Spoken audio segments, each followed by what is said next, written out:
艺术水阁好，国情解说两句话含你做参考。解说，解文说字。好朋友，今仔日咱做伙来读汉诗，咱做伙来了解一个清朝时代的诗人老家无。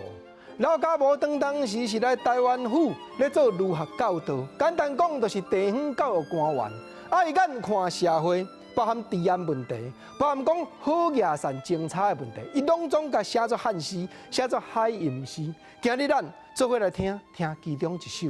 老家无就是咧感慨讲，迄当阵有真侪遮的好野人，若亲人过身，孤零厝。有影，即落咧毋是即马才有，清朝时代就有啊。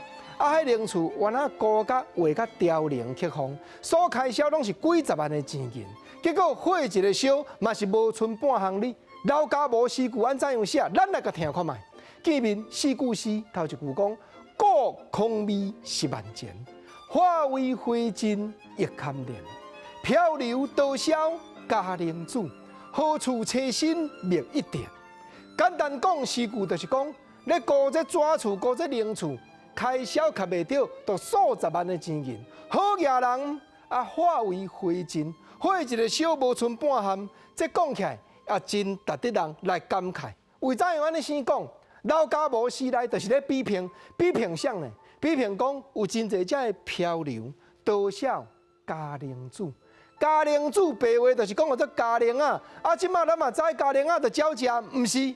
清朝时代咧讲的佳人啊，老家无诗内底有表明，这就是内地，就是东南沿海遮一寡无业经民、散车人有路无厝的啦，对平仔船来到台湾，大年久月深，只有是去困庙室啊，都无家可归。讲起来，这是流浪人。这当时清朝民间就称呼讲，这个人或者佳人啊，就对。漂流多少佳人子。看起来眼内世界都有流浪人，何处栖身觅一点？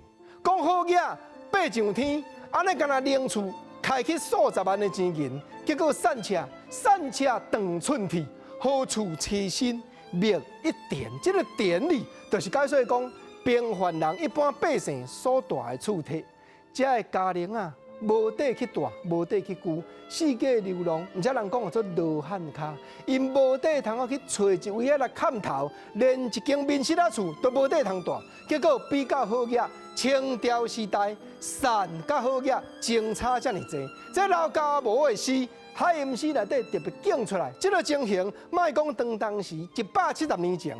当即当阵社会敢无得看，毋则讲听汉诗，用台语咧吟，体会台语文学的水。咱嘛做伙来思想，咱嘛做伙来反省，讲台湾社会种种100几年来的变迁、演变、变化的过程。